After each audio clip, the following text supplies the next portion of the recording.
Hey y'all, this is story time around the fire table. This story is going to start a little different than most. I'm going to actually take you on a journey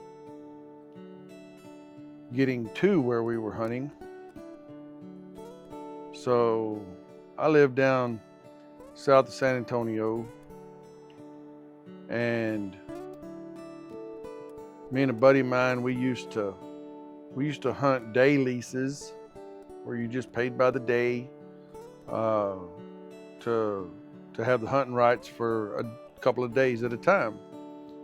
And most of the places that we hunted didn't have any kind of trophy fees or anything like that. So you could literally shoot anything on the ranch unless the ranch specified not to shoot something, or if something had an additional price tag or something like that. And we would generally pay, it was around $125 to $150 a day, 2-day minimum most of the time, to go kind of as a trespass fee and hunt. A lot of these places, there was, hogs, of course, was included. Most of the places were exotic hunts, where, a lot of sheep hunts, stuff like that. The occasional black buck, axis, fallow, that kind of thing. So me and a buddy of mine booked a hunt.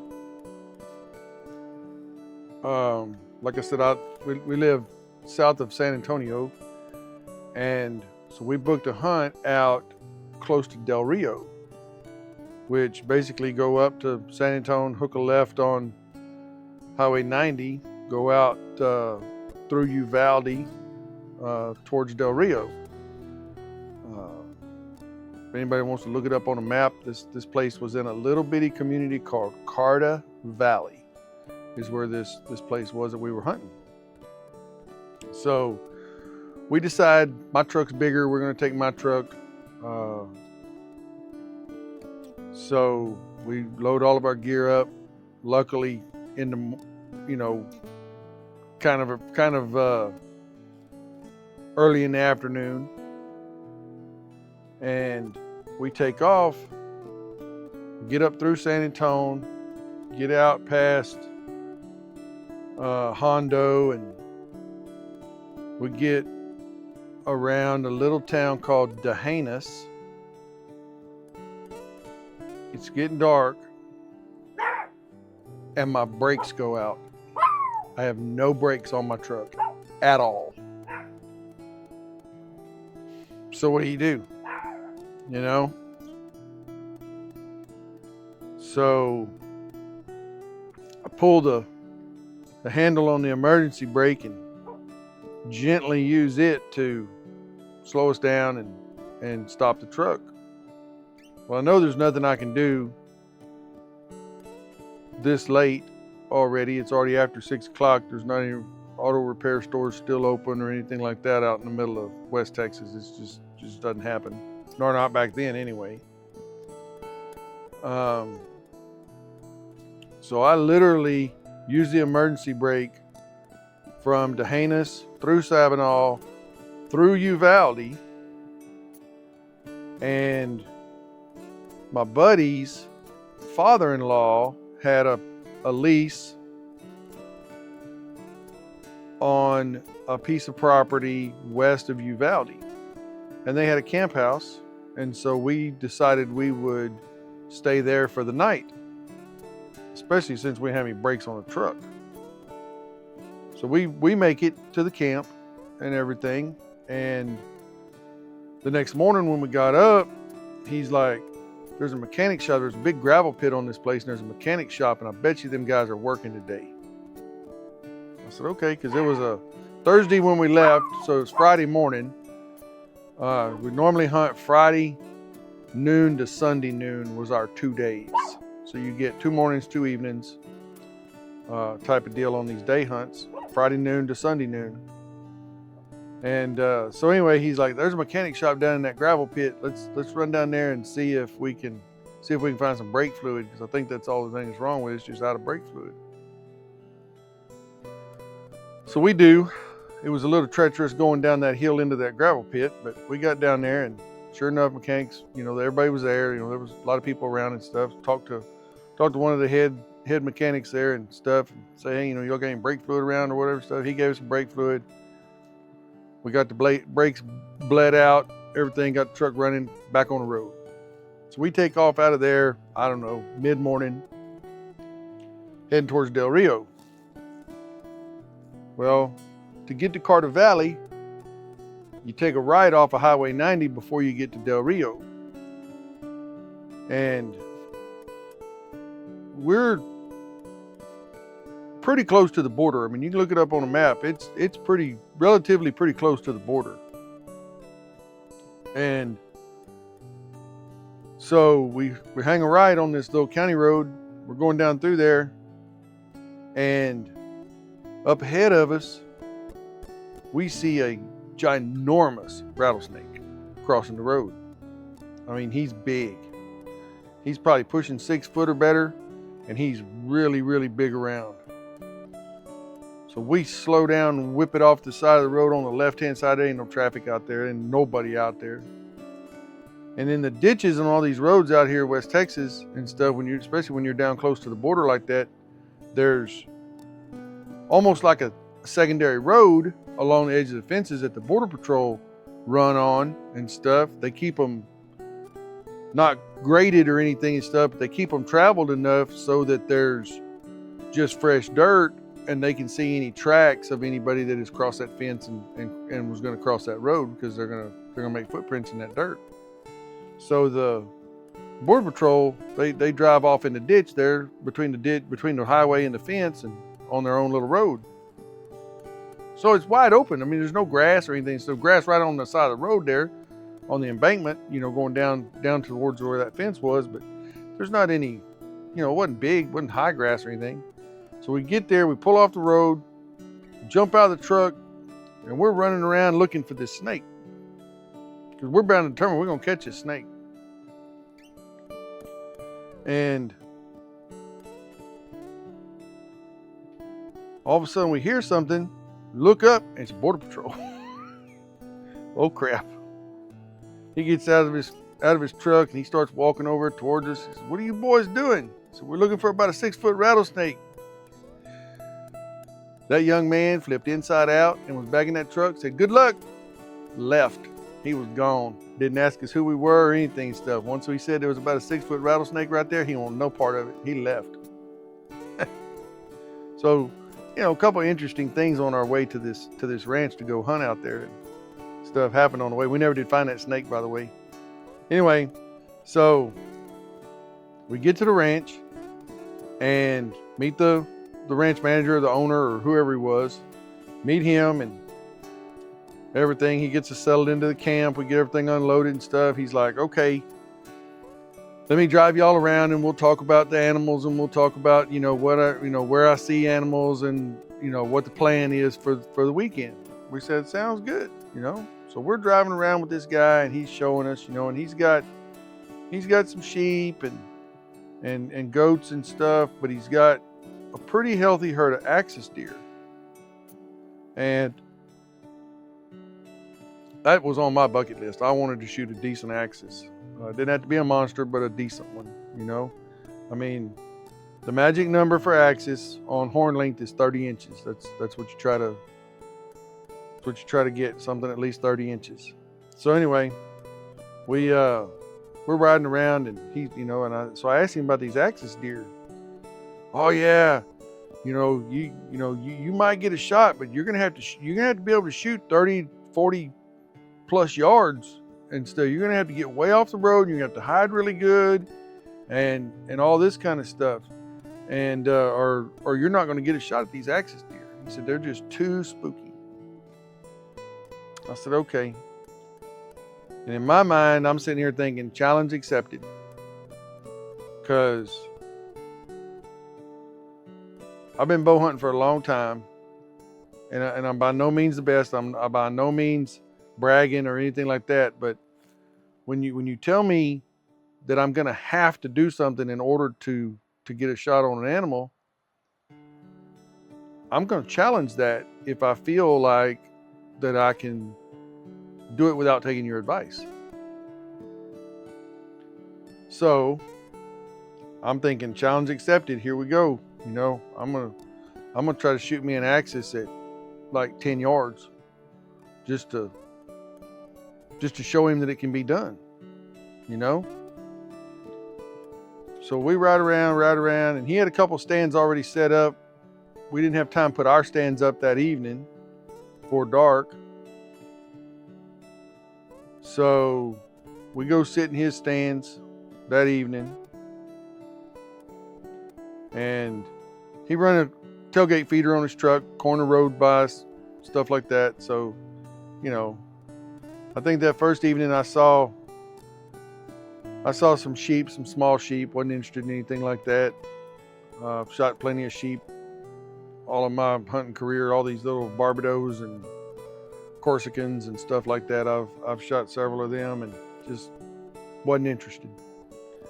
So I next morning we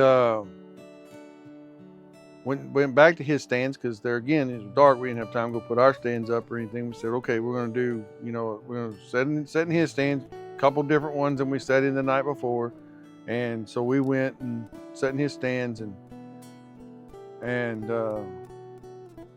I saw some axis deer, but they didn't come even close to his stands, and which I didn't figure they would.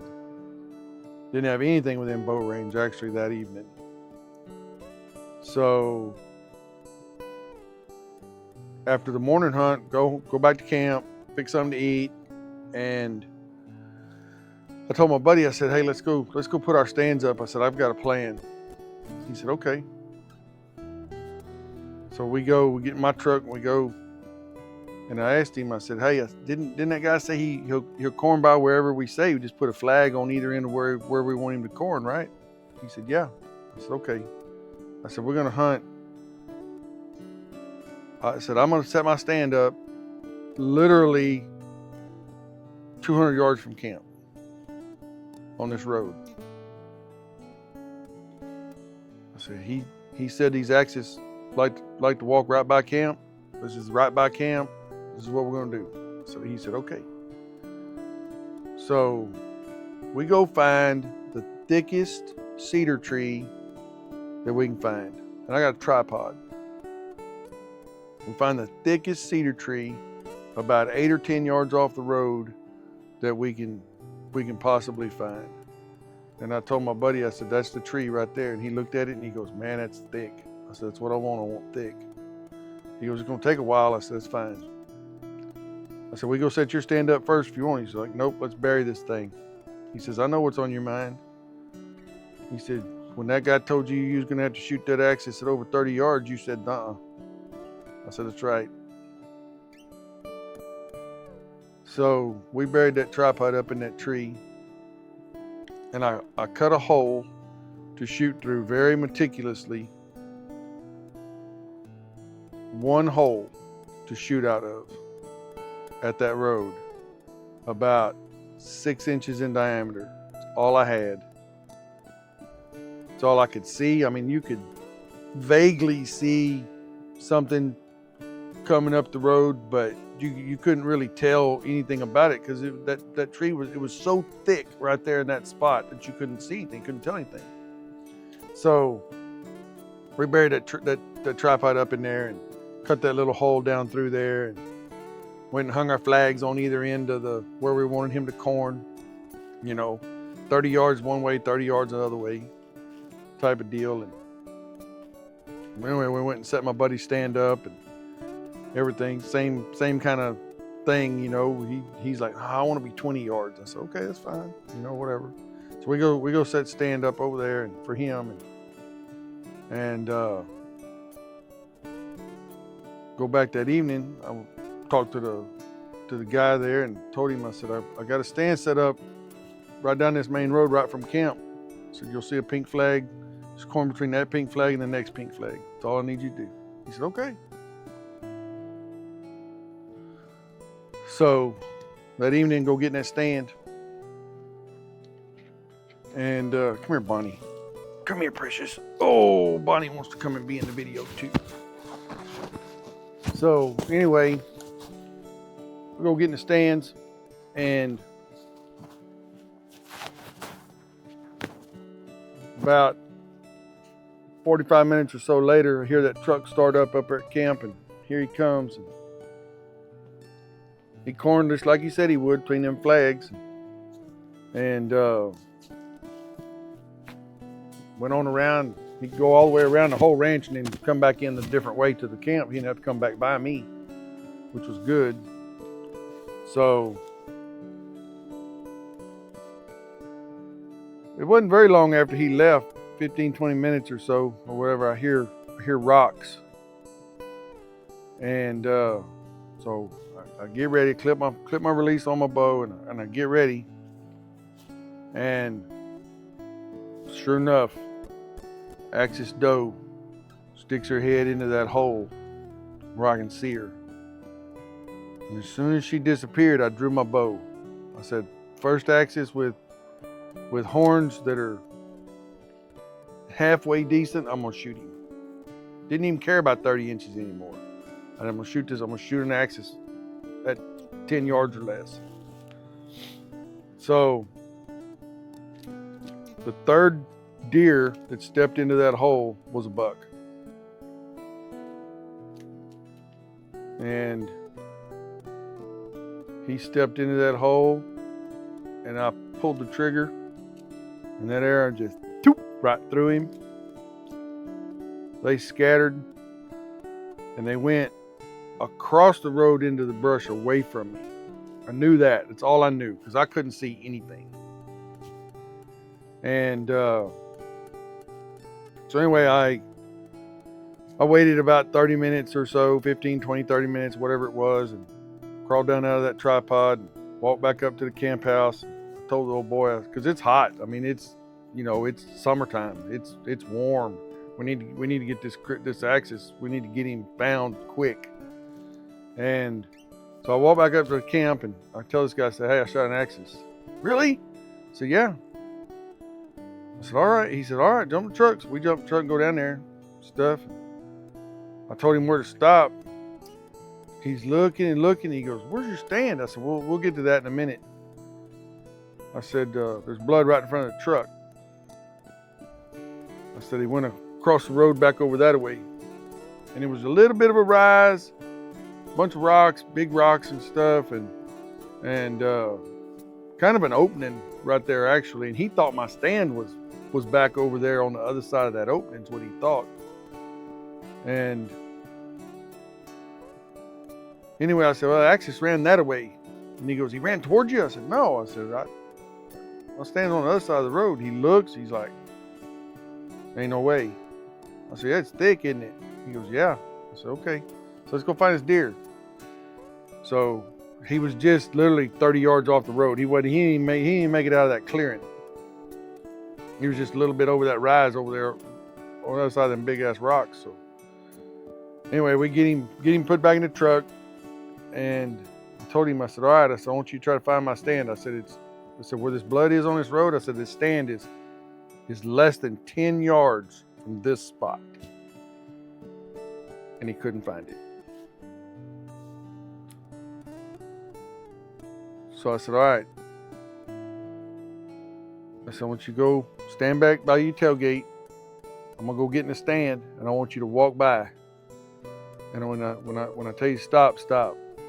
So he did, and he still had a hard time finding me up in that tree.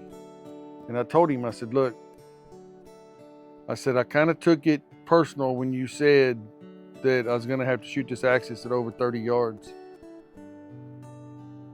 I said, I'm just a little bit more advanced, I guess, than most of your guys. I said, your stands they're too out in the open.